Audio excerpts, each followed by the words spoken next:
This is JC with the 510 Radio on the 510.com. I'm here with Charli, XCX. How are you? I'm good, thank you. How are you? I'm really good, thank you. Good. I appreciate you taking some time to talk to me. It's the first day of your big tour, big Yes. headline tour. Yes. As you're going to hear in the background, they're sound checking. Yeah. Are you excited? I am. I'm really excited. Even though you're sick? I'm finding it really hard to concentrate because I can just hear "Stay Away" in the background. But yeah, no, I am really excited. I'm a bit ill today because we went out in Vegas. Yeah.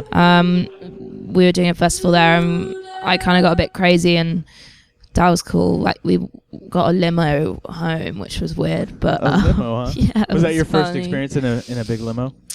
No, I'm embarrassed to say it's not, but No? yeah, I feel like limos aren't very cool, but it was kind of fun. So yeah, we did that, and I actually won money this time, which was cool. Nice. Whereas before I lost. You know what's so pathetic? I'm in my What? late 30s now, and I've never been to Vegas. Ever. I don't think that's that pathetic. I don't think it's that cool. You know. You know what, though? I just haven't found a reason to go. I Well, think there that's you the reason. go. That's fine.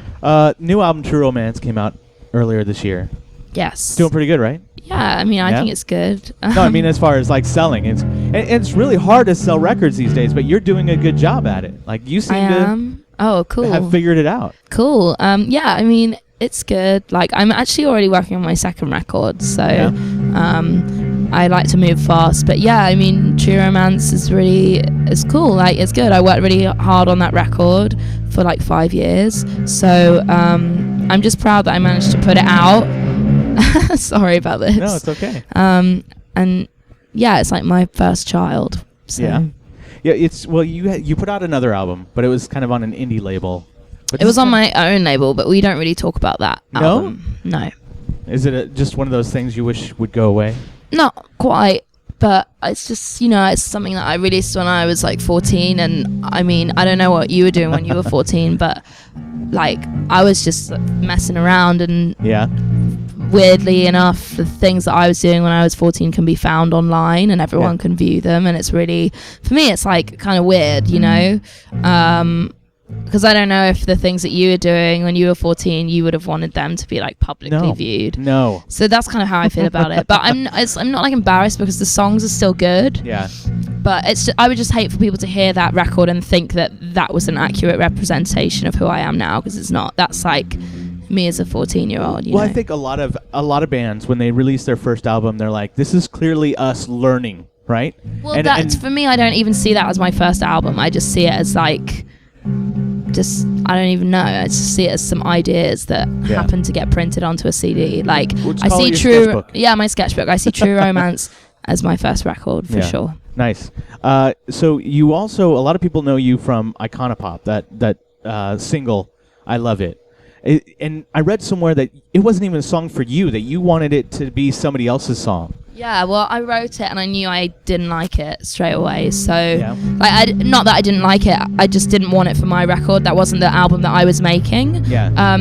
Even though we knew it was going to be a hit, I knew I didn't want it. So I really just wanted it to go to someone who I knew it would be in good hands with, and someone who I knew was cool. And luckily, Iconopop were really feeling the song, and they came down and they cut their vocals on top of mine, and they did their own thing with it and took it into this really cool place. Yeah. And I think that's brilliant, by the way, just so you know, because can I be honest? What? I think you're spot on about that. I think 10 years from now, people are going to say, that's the next Macarena. And like 10 years from now, they're like, I don't want to hear that song anymore. 10 years from now, people are going to say, what? It's the Macarena. They don't want to hear that song anymore. Oh, I don't want to hear it now. Right? So I think that's brilliant, because you probably made a shit ton of money on that song, and then it affords you the opportunity to release your own stuff and do what you want to do, right? Totally. But for me as well, like, that song was important because I really want to be considered like as a serious songwriter for other artists, and that song's definitely put me in that position. No doubt. Yeah, so absolutely. It's cool, and you know what? I'm really proud of Caroline and I know as well, because their record is really great as well. This is Iconopop. It's a really, really good album. And that's just like, that song is just like one string to their bow, like they are very talented, and their record is really good. So nice.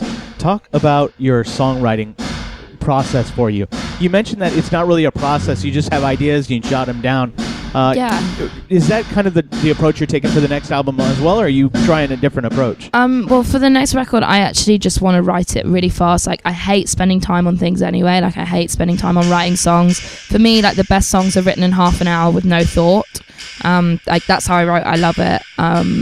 And I just feel like the nature of the record that I'm making, which is very kind of like passionate and very shouty and it's about like sex and femininity and anger and feeling a rush, and it's kind of punk, I suppose. Like, it's very inspired by Bikini Kill, but also like by a lot of French pop, like from the 60s, like Brigitte Bardot, France Gall, Johnny Hallyday, people like that. And yeah, it's just it's kind of like, yeah, just very raw. That's what I'd describe it as. So the songwriting process is like very fast. Yeah. If I wasn't going on tour, I would write it in a month, and that would be it, done. Which, I mean, I'm kind of doing, but yeah, I don't want to spend time on things. Like, if I feel like I need to change something, I'd rather just write a new song than change it. And for me, I'm seeing all the songs as the color red, and the whole record's very like pulsating and passionate. Yeah, that's cool. Yeah. So you're super young, and your whole career, pretty much, you've had this sort of like social media, right, or some sort of online presence. And is it important for you to have that presence still and to utilize it to build your brand, or is this something that's sort of like we're just going to have to deal with it now as we move along in the social network? I don't know. I mean, I think it's cool because you can connect and shit like that. Right now, I'm not really focusing on like social media or anything like that. I'm just really like, my head is really in my record, and I find that all of that other stuff is kind of a distraction. But I mean, I guess, you know, like I was born from blogs. Like, I'm what people would call a blog artist, I suppose. So I have to be very thankful for social media and blogs and all of that whole Tumblr thing, just because I suppose it's where I come from. So it would feel weird me kind of like turning my back on that. And, you know, like communicating with fans, even though it's sometimes scary, it's also sometimes really cool. So yeah. How is it being so young and getting that feedback from, because sometimes the feedback isn't always positive, right? Like, what's that for you, having to deal with some of that, the good and the bad of the whole social media thing? I mean, like, the bad stuff used to really bother me. Not like, I will never care if someone's like, I don't like your record or I don't like your music. Like, that's fine, because I hate most things. So, you know, that's fine. But it's just when people are like, you should die and whatever, like, which happens, you know, that used to really bum me out. But now I'm like, whatever, I don't even have time to talk about it, kind of thing. And it's just funny because those people are always the really lonely people. Yeah. So, yeah. It's just crazy to me. So what's next for you? You're on this tour, and then you're going to be releasing a new album. Is that coming out next year, or do you have a timeline for it yet? I mean, it's kind of like, I want to put it out in March. Yeah? But maybe that's like the UK. I don't know. But also, you know, March, that could mean May. Like, it's so up in the air at the moment. Is there a name for it yet? Yeah, but I'm not telling anyone what it is. You can't drop the name yet? No? No, you have to get me really drunk to do that. But the bar's shut, so it's fine.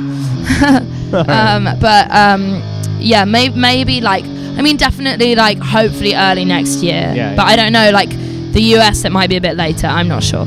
It's all about timing. Huh? It's all about timing. Yeah. Well, I'm going to let you go. Clearly, the sound check is going on, but I appreciate the time. I really do. Thank you very much. All right.